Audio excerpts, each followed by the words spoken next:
오늘 말씀을 통해서 같이 은혜를 나누고자 합니다. 오늘은 무엇보다 더 성화와 관계된 말씀을 통해서 우리의 신앙이 좀 더 성숙해질 수 있는 그런 계기가 되었으면 합니다. 예수님을 믿는데도 가끔씩 구원의 확신이 흔들릴 때가 있습니다. 어느 때에 그렇습니까? 살다 보면 자꾸 실수하고 죄를 짓게 됩니다. 그럴 때는 내가 구원받은 하나님의 자녀가 맞나? 회의가 생길 수가 있습니다.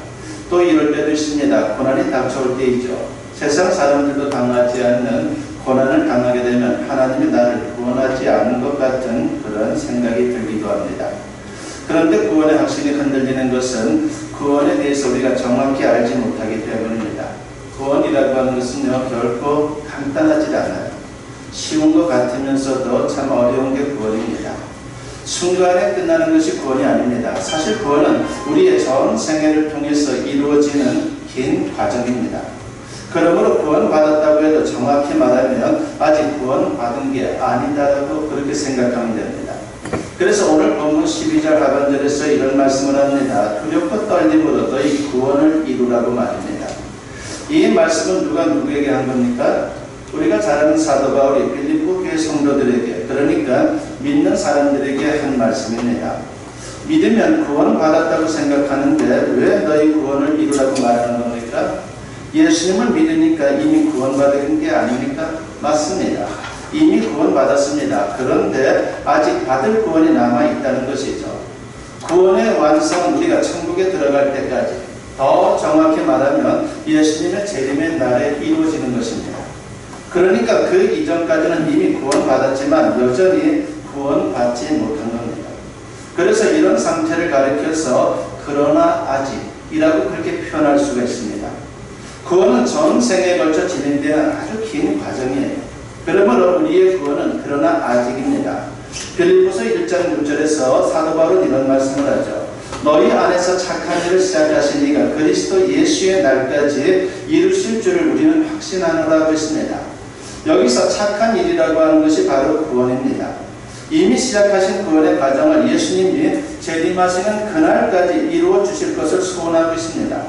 그리고 빌립보서 3장 21절에 보면요, 그는 만물을 자기에게 복종하게 하실 수 있는 자의 역사로 우리의 낮은 몸을 자기 영광의 몸의 형체와 같이 변하게 하시리라고 했습니다. 장차 죽게 되면 우리 영혼은 천국에 들어갈 것이고 재림시에 육체조차 부활의 몸으로 변화가 됩니다. 그때 우리는 예수님처럼 영광스러운 몸이 될 것입니다. 이게 바로 우리가 받을 구원이며 그리고 구원의 완성이다라고 말할 수가 있습니다. 이렇게 살펴보면요, 현재 우리는 성화의 과정을 밟고 있는 거예요. 그러니까 구원이라고 말하지만은요, 구원을 이루어가는 성화의 과정, 점점 성숙해지고 나아지는 그런 과정을 우리가 밟고 가고 있는 것입니다. 즉 계속해서 구원을 이루어가는 겁니다. 제2차 세계대전 당시에 연합군이 독일군에게 승리한 과정을 보면요, 두 단계로 이루어져 있다는 것을 알 수가 있습니다. 연합군이 우리가 잘 아는 대로 노르망디 상륙작전에서 성공을 합니다. 그렇다고 해서 완전히 그 전쟁이 끝난 게 아닙니다. 마지막으로 연합군이 당시 독일의 수도 베를린을 공격해서 함락시켰을 때 비로소 종전이 되었고 그날이 온전한 승리의 날이 된 것입니다. 그러니까 연합군은 노르망디 상륙 이후에 베를린을 점령하기까지 국지적으로 저항하는 독일군들과 싸울 수밖에 없었습니다. 우리의 구원도 마찬가지입니다. 예수님은 2000년 전 이미 십자가에서 승리를 거두었습니다. 사탄은 그 십자가의 사건을 통해서 결정타를 맞고 쓰러졌습니다. 그러나 아직 숨통이 완전히 끊어지지 않은 상태에서 꿈틀거리며 발악을 하고 있습니다. 그러다가 마지막 예수님의 재림시에 완전히 패하게 될 것입니다. 그때까지 우리는 이미 구원을 받았지만 죄와 사탄의 시험 가운데 영적 전투를 치러야 하는 거예요. 지금은 그래서 우리가 영적 전투를 치르는 그런 과정에 있다고 보면 되는 거죠. 이게 바로 성화의 과정입니다. 본문 12절 말씀에 보면 그러므로 나의 사랑하는 자들아 너희가 나 있을 때뿐 아니라 더욱 지금 나 없을 때에도 항상 복종하여 두렵고 떨림으로 너희 구원을 이루라고 했습니다. 이미 구원받았지만 여전히 죄성은 흔들리고 갈등하는 가운데에 영적 전투를 치르며 거룩한 모습으로 변화되어 가라고 하는 것입니다. 성화는 거룩해지는 과정을 말하는 것이죠. 거룩이란 말은요, 우리가 잘 아는 대로 구별이라는 뜻을 갖습니다. 즉 차별성을 가리키는 겁니다. 죄악된 세상에 살지만 세상의 모습과 구별된 삶을 사는 것, 그것이 바로 거룩입니다. 그러면 성화의 기준이 뭡니까? 그건 다름 아닌 예수 그리스도입니다. 우리가 어떤 모습으로 성화되어야 할지 몰라 막연해 할 수 있는데 독생자 예수 그리스도가 인간의 모습으로 이 세상에 오셔서 우리에게 모델이 되어 주셨습니다. 성경은 성도들이 하나님처럼 거룩해져야 한다고 강조를 합니다. 베드로전서 1장 15절에서 베드로 사도는 이런 말씀을 합니다. 오직 너희를 부르신 거룩한 이처럼 너희도 모든 행실에 거룩한 자가 되라고 했습니다. 그런데 그 거룩함의 구체적인 모습이 바로 예수님의 형상, 예수님이라고 하는 겁니다. 하나님께서 우리를 구원하시고 자녀 삼으신 목적이 바로 그 거룩한 형상을 이루는 것입니다. 로마서 8장 29절에서 사도 바울은 이런 말씀을 합니다. 하나님이 미리 아신 자들을 또한 그 아들의 형상을 본받게 하기 위하여 미리 정하셨으니 이는 그로 많은 형제 중에서 맏아들이 되게 하려 하심이니라 했습니다. 여기 보면 하나님의 가족에 대해서 소개를 하고 있는 거예요. 하나님의 가족 가운데 하나님은 우리의 아버지이고 예수님은 맏아들, 그리고 우리는 하나님의 자녀의 동시에 예수님의 동생들입니다. 그것이 신앙 안에서 하나님을 중심으로 한 가족의 모습이에요. 그러므로 믿음으로 하나님의 자녀가 된 이후에는 하나님 아버지를 닮아야 하고 구체적으로는 예수님의 형상을 기준으로 우리는 변화되어야 하는 겁니다. 그리고 성화의 목표는 예수님의 수준까지 최대한 변화되는 거예요. 점점 예수님을 닮아가야 되는 겁니다. 에베소서 4장 15절에서 보면요, 오직 사랑 안에서 참된 것을 하여 범사에 그에게까지 자랄지라. 그런 머리니 곧 그리스도라고 했습니다. 여러분, 결코 쉬운 일이 아닙니다. 사실 나 자신의 노력으로 되는 게 아니죠. 그래서 하나님께서 성령을 통해서 우리를 이끌어 주시는 겁니다. 나는 할 수 없지만 성령은 나를 도우사 예수님을 닮을 수 있도록 우리에게 힘을 주신다라고 하는 겁니다. 본문 13절에 보면요, 너희 안에서 행하시는 일은 하나님이시니 자기의 기쁘신 뜻을 위하여 너희에게 소원을 두고 행하게 하시나니라고 했습니다.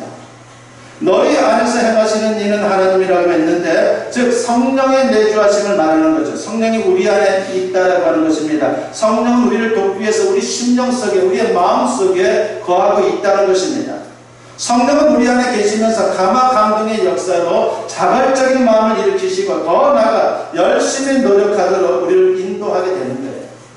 그래서 우리 힘으로 힘들 때에 성령의 도우심을 구하는 우리의 자세가 필요한 거죠. 성령님, 나를 도와주시사 주님을 닮아가게 하여 주시옵소서라고 우리가 기도해야 하는 것입니다. 그렇게 될 때에 주님께서 우리를 인도해 주시고, 그래서 성화의 아름다움 그리고 구원의 완전에 이르는 그런 존재로 우리를 탈바꿈시켜 주는 겁니다. 그러므로 구원의 과정 가운데 성화는 유일하게 성령의 역사와 나 자신의 노력이 어우러지는 과정인 겁니다. 여러분, 우리의 구원은요, 나 혼자 힘으로 되지 않아요. 그렇다고 성령만으로도 되지 않아요. 우리도 노력해야 되는 것이고, 그 노력 가운데 성령이 도와주시사 구원을 이루어가는 그런 인생으로 우리를 만들어 주는 겁니다. 그러면 구체적으로 어떻게 성화를 이루어갈 수 있습니까? 예수님과 함께 살면 되는 것이죠. 우리가 예수님과 함께 살면서 말씀과 기도로 대화하고 고난을 경험하다 보면요, 예수님을 닮게 되어 있습니다. 이게 바로 성화의 방편인 겁니다.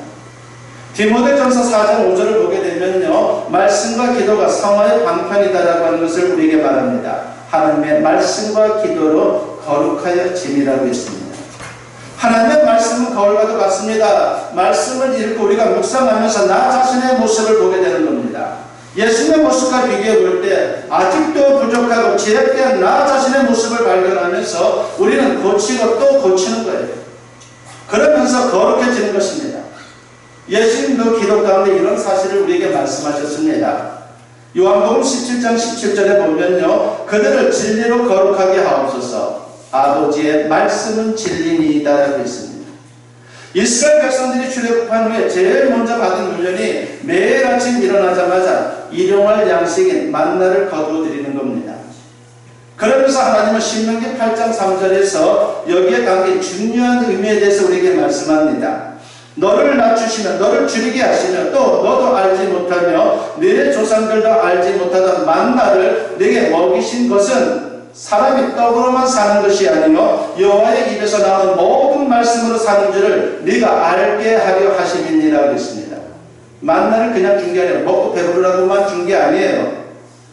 눈에 보이는 이 만나와 같은 하나님의 말씀이 있는데 너희가 하나님의 말씀으로 살아야 된다는 것을 강조하고 있는 겁니다. 그만큼 말씀은 우리를 새롭게 변화시키고 그리고 거룩한 하나님의 사람들로 만들어가는 겁니다. 일본에 고우치 요시다로라고 하는 사람이 있었습니다. 이 사람은 아주 나쁜 사람이에요. 참 어떻게 이렇게 나쁜 사람인가 싶을 정도로 아주 어릴 때부터 싹이 노랗다 할 정도로 그렇게 나쁜 사람입니다. 그는 17살 때 주인의 돈을 훔쳤습니다. 거기다가 18살 되던 해에는 주인의 아내와 불륜 관계를 맺은 후에 그녀를 죽이고 집에 불을 질렀습니다. 얼마나 잔인한 사람입니까? 그래서 결국 체포되어서 무기징역 선고를 받고 감옥에 갇히게 되었습니다. 그러던 어느 날 밤에 꿈을 꾸는데 환한 빛이 비치더니 천사가 그에게 나타났습니다. 나는 하나님의 일꾼으로 하나님의 말씀을 전하러 왔다. 지금 내가 네게 보여주는 성경을 읽고 말씀대로 행하여라고 하는 그런 메시지를 천사가 전하는 것입니다. 천사는 그에게 커다란 성경을 펼쳐 보이고는 곧 사라졌습니다. 며칠 후 그는 똑같은 꿈을 꾸었습니다. 그래서 그는 고민 끝에 성경을 구하게 됩니다. 이래저래 참으로 힘겹게 성경이 도대체 뭐길래 나에게 천사가 나에게 어떤 존재가 나타나서 계속 성경을 읽으라고 그렇게 말씀하는가 너무나도 궁금해서 수소문한 끝에 성경을 구했습니다. 그리고 밤낮으로 성경을 읽었습니다. 혼자 성경을 읽을 뿐만이 아니라 사람들을 모아놓고 읽어주기까지 했습니다. 읽어보니까 보통 책이 아니에요. 자신이 변하는 것 같아요. 이전에 살던 삶의 방식 그리고 그 어떤 가치관이 참으로 성경으로 말미암아 변화되는 자신을 느낄 정도였습니다. 그래서 사람들에게까지 그 성경을 읽어주었습니다. 그 후에 교도소 안에는 일대 변혁이 일어났습니다. 고우치 요시다로의 변화는 물론이거니와 그와 동일하게 무서운 죄를 지은 죄인들이 하나둘 변화되어 나갔습니다. 이제 성경은 모든 죄수들의 공동 소유물로서 그들로부터 가장 소중히 여기는 물건이 되었습니다. 그리고 교도소 안을 변화시킨 장본인이자 무기징역을 선고받았던 고우치 요시다로는 특사로 풀려나게 됩니다. 새로운 인생이 된 거예요. 하나님의 말씀이 그를 변화시킨 것이죠. 그리고 진정 가치 있는 인생을 살아갈 수 있도록 그렇게 은혜를 베풀었다는 것입니다. 제가 아는 장로님 가운데도 그런 분이 계세요. 잘못을 해서 감옥에 갇혔는데 거기서 성경을 읽다가 주님을 만난 거죠. 그래서 장로님까지 되었고 참으로 인생을 그렇게 하나님으로 말미암아 가치 있게 살다가 돌아가셨습니다. 그렇습니다. 하나님의 말씀은 우리를 거룩하게 변화시킵니다. 그래서 우리는 성화의 삶을 위해 항상 말씀을 가까이 하고 말씀대로 살아야 합니다. 그만큼 말씀은 우리가 뗄래야 뗄 수 없는 거예요. 두 번째로 우리는 기도를 통해서 거룩해진다는 것을 잊어서는 안 됩니다. 무엇보다 죄를 고백하는 기도가 제일 중요해요. 기도를 통해서 나의 죄된 것을 찾고 나의 죄된 것이 있다면 주님 앞에 회개하는 것이 대단히 중요한 것입니다. 요한일서 1장 9절에 보면요, 만일 우리가 우리 죄를 자백하면 그는 미쁘시고 의로우사 우리 죄를 사하시며 우리를 모든 불의에서 깨끗하게 하실 것이요 라고 했습니다. 무엇보다 계속적인 회개가 필요합니다. 이 땅을 사는 동안 우리는 죄에서 자유롭지 못해요. 그것이 우리의 현실입니다. 그래서 계속적인 회개가 필요해요. 나의 죄된 것이 발견되면 주님 앞에 그 죄를 쏟아놓고 우리가 회개하고 용서를 구해야 되는 겁니다. 죄가 남아있고 쌓여가면요 하나님과의 관계에 문제가 생길 수 있기 때문입니다. 죄가 쌓이면요 하나님의 자녀의 신분은 취소되지 않지만 하나님과 서먹서먹한 관계가 될 수밖에 없습니다. 그러면 하나님의 은혜가 막히게 되는 겁니다. 주님의 은혜가 우리의 내면에 들어와야 되는데 죄 때문에 그것을 막고 있으니까 하나님의 은혜가 들어오질 않는 거예요. 마치 이런 겁니다. 죄는 녹과도 같습니다. 수험지에서 아무리 맑은 물을 흘려보내도요 수도관에 녹이 쓰면 막혀서 물이 제대로 흐르지 않습니다. 흐르고 흘러 겨우 가정에 도달해도 시뻘건 녹물이 나옵니다. 녹을 제거하면 다시 맑은 물이 흐르는 것처럼 우리가 회개하면 죄를 사해 주시고 깨끗이 해주심으로 하나님의 은혜가 풍성히 흐르게 되는 겁니다. 그러면서 우리는 점점 성화되어 가는 것이죠. 그래서 잠언 28장 13절에서 지혜자는 이런 말씀을 합니다. 자기의 죄를 숨기는 자는 형통하지 못하나 죄를 자복하고 버리는 자는 불쌍히 여김을 받으리라고 했습니다. 주님의 긍휼하심의 은혜를 입는 거예요. 그래서 새로운 인생, 참으로 거룩한 인생을 우리가 살 수 있는 것입니다. 그러므로 회개의 기도를 통해 하나님의 은혜로 성화의 삶을 사는 우리 모두가 되었으면 합니다. 그리고 고난이 우리를 거룩하게 변화시킨다는 것을 또한 생각해야 돼요. 얼마나 힘든 일입니까? 예수를 믿는데 고난이 없으면 너무 좋을 텐데. 그러나 우리가 신앙 안에서 고난은요, 의미 없는 고난이 없어요. 우리의 모든 것을 다 깎아내는 겁니다. 새롭게 우리를 만드는 거죠. 그래서 우리에게 주어진 고난은 참으로 우리를 거룩하게 변화시키는 좋은 어떻게 보면 도구라고 말할 수 있습니다. 이것은 마치 대장장이가 쇠붙이를 불에 넣었다가 두들김으로 단련하는 것과도 같은 겁니다. 욥기 23장 10절에 보면 우리가 잘 아는 말씀이 나오죠. 그러나 내가 가는 길을 그가 아시나니 그가 나를 단련하신 후에는 내가 순금같이 되어 나오리라고 했습니다. 미국 대통령을 지낸 루즈벨트 대통령을 여러분 잘 알지 않습니까? 루즈벨트 대통령은 어릴 때 너무 몸이 약했어요. 어릴 때 천식 때문에 숨 쉬는 것조차도 너무나도 힘들어서 병원에서 의사는 이런 진단을 내렸습니다. 10년을 넘기지 못할 것이다 라고 말합니다. 그러나 아버지는 그에게 이렇게 말했습니다. 네가 가진 불편함은 단순한 장애가 아니라 하나님께서 주신 선물이다. 그 선물의 의미를 네가 잘 찾아낸다면 넌 오히려 장애 때문에 더 훌륭한 삶을 살게 될 것이다. 그러므로 불평하지 말고 오히려 감사하고 열심히 운동하고 하나님께 기도하거라고 그렇게 말을 하는 것입니다. 아버지 말에 따라 그가 믿음을 갖고 열심히 운동하고 기도하고 건강을 회복하면서 하버드 대학에 들어가게 됩니다. 하버드 대학을 졸업하고 30대에 충원받는 정치 후보자가 되어서 한참 인기가 올라가는데 이번에는 또 다른 문제가 생겼습니다. 소아마비로 쓰러진 거예요. 인간적으로 생각하면 얼마나 절망적입니까? 정치가로 나온 사람이 제대로 걷지도 못하고 휠체어에 앉아 돌아다니면서 어떻게 정치를 합니까? 물론 다닐 수는 있겠죠. 그러나 너무나 힘들 겁니다. 그러나 그는 어릴 적 아버지의 말을 기억했습니다. 네가 건강하면 너를 의지하지만 네가 몸이 약하기 때문에 하나님을 의지하고 하나님께 기도함으로 하나님이 도와주시기 때문에 건강한 사람보다 더 큰 일을 할 수 있다라고 하는 아버지의 말씀을 기억했습니다. 그래서 그는 생각합니다. 내가 휠체어에 앉은 것은 내 힘을 의지하지 말고 하나님을 의지하라고 하는 주님의 뜻이구나라고 말입니다. 그래서 루즈벨트는 절망적인 상황에 있어서 합력하여 선을 이루시는 하나님을 붙들고 마침내 미국 대통령으로 당선되었습니다. 그것도 한 번의 대통령으로 끝난 게 아니라 4번을 했어요. 그렇습니다. 성도의 고난은 헛되지 않다라고 하는 것입니다. 그 고난을 통해 거룩해지는 것이고 성화가 된다면 존귀하고 가치 있는 인생을 살 수 있는 거예요. 그래서 여러분들 힘든 고난을 만난다 할지라도 부정적으로 보지 마십시오. 거기에 하나님의 뜻이 있고 우리를 거룩하게 하려고 우리를 성화시키려고 하는 주님의 계획이 있다라고 믿고 그 가운데 더욱더 열심히 말씀을 읽고 기도하고 그리고 긍정적으로 세상을 보면서 하나님 안에서 더욱더 가치 있는 인생을 사는 우리 모두가 되었으면 합니다. 그러면 이렇게 성화가 되면 어떤 결과가 나타납니까? 하나님께는 영광이 되는 것이고 나 자신에게는 기쁨이 되는 것이고 그리고 우리 이웃에게는 복음의 증거가 되는 거예요. 어떤 그리스도인의 간증입니다. 새 차를 뽑은 후에 조심스럽게 운전하고 매일 차를 닦았어요. 얼마나 소중합니까? 처음 차를 뽑았을 때 여러분들 다 똑같이 하는? 저도 뭐 작은 차지만은 작년 4월달에 캐스퍼를 뽑아가지고 며칠 동안 잠을 제대로 못 잤어요. 누가 긁을까?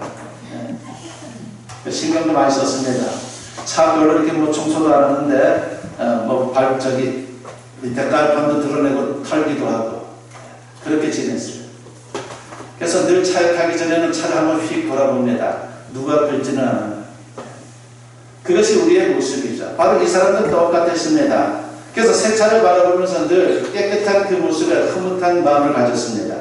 그러던 어느 날 주차를 하느라고 후진을 하다가 장애물을 보지 못하면서 차가 긁히고 그리고 거기다가 차가 찌그러졌습니다. 마음이 너무나도 쓰라렸습니다. 그런데 기도 시간에 마음속에 성령의 음성이 들리는 거예요. 차 때문에 네 마음이 쓰리냐? 나는 네 모습을 보면서 마음이 쓰리다 라고 하는 성령의 음성이 들리는 겁니다. 우리는 새 차를 소중히 여기면서 정작 자신의 인격을 관리하고 성화되는 데는 무심한 경우가 얼마나 많은지 모릅니다. 사도 바울은 감옥에서 빌립보 교회 성도들의 소식을 들었습니다. 그런데 좋은 교회에 좋은 성도들인 줄 알았는데 그들 사이에 원망과 시비가 있다는 소식을 듣게 되었어요. 그는 안타까운 마음으로 호소합니다. 오늘 본문 17절과 18절에 보니까 만일 너희 믿음의 재물과 섬김 위에 내가 나를 전제로 드릴지라도 나는 기뻐하고 너희 무리와 함께 기뻐하리니 이와 같이 너희도 기뻐하고 나와 함께 기뻐하라고 했습니다. 성화를 위해 수고하라 하면서 그들의 성화를 위해서라면 자신을 전제, 즉 재물 위에 마지막으로 포도주를 붓는 그 의식이 있는데 바로 그러한 것을 내 자신이 재물이 되어서라도 참으로 너희들이 새로워진다면은 나는 참으로 마음이 괜찮겠다라고 고백을 한 겁니다. 무슨 말입니까? 자신의 목숨을 바쳐서라도 빌립보 교회 성도들이 성화될 수만 있다면 너무나도 기쁘겠다는 겁니다. 이것은 사도 바울의 심정일 뿐만이 아니라 하나님의 심정이기도 합니다. 하나님께서 우리에게 기대하는 바가 무엇입니까? 바울의 기대와 다르지 않습니다. 그렇습니다. 성공보다 중요한 것이 사역이고 사역보다 중요한 것이 인격입니다. 그리고 우리가 성화되면요, 그 모습이 우리 이웃들에게 증거가 되는 거예요. 세상은 죄악으로 가득하고 어두운 것입니다. 성화된 성도는 그 가운데서 빛이 되어야 합니다. 그것이 우리에게 주어진 사명입니다. 오늘 본문 15절과 16절에 보면요, 이는 너희가 흠이 없고 순전하여 어그러지고 거스르는 세대 가운데서 하나님의 흠없는 자녀로 세상에서 그들 가운데 빛들로 나타내며 생명의 말씀을 밝혀 나의 다름질이 헛되지 아니하고 수고도 헛되지 아니하므로 그리스도의 날에 내가 자랑할 것이 있게 하려 함이라고 했습니다.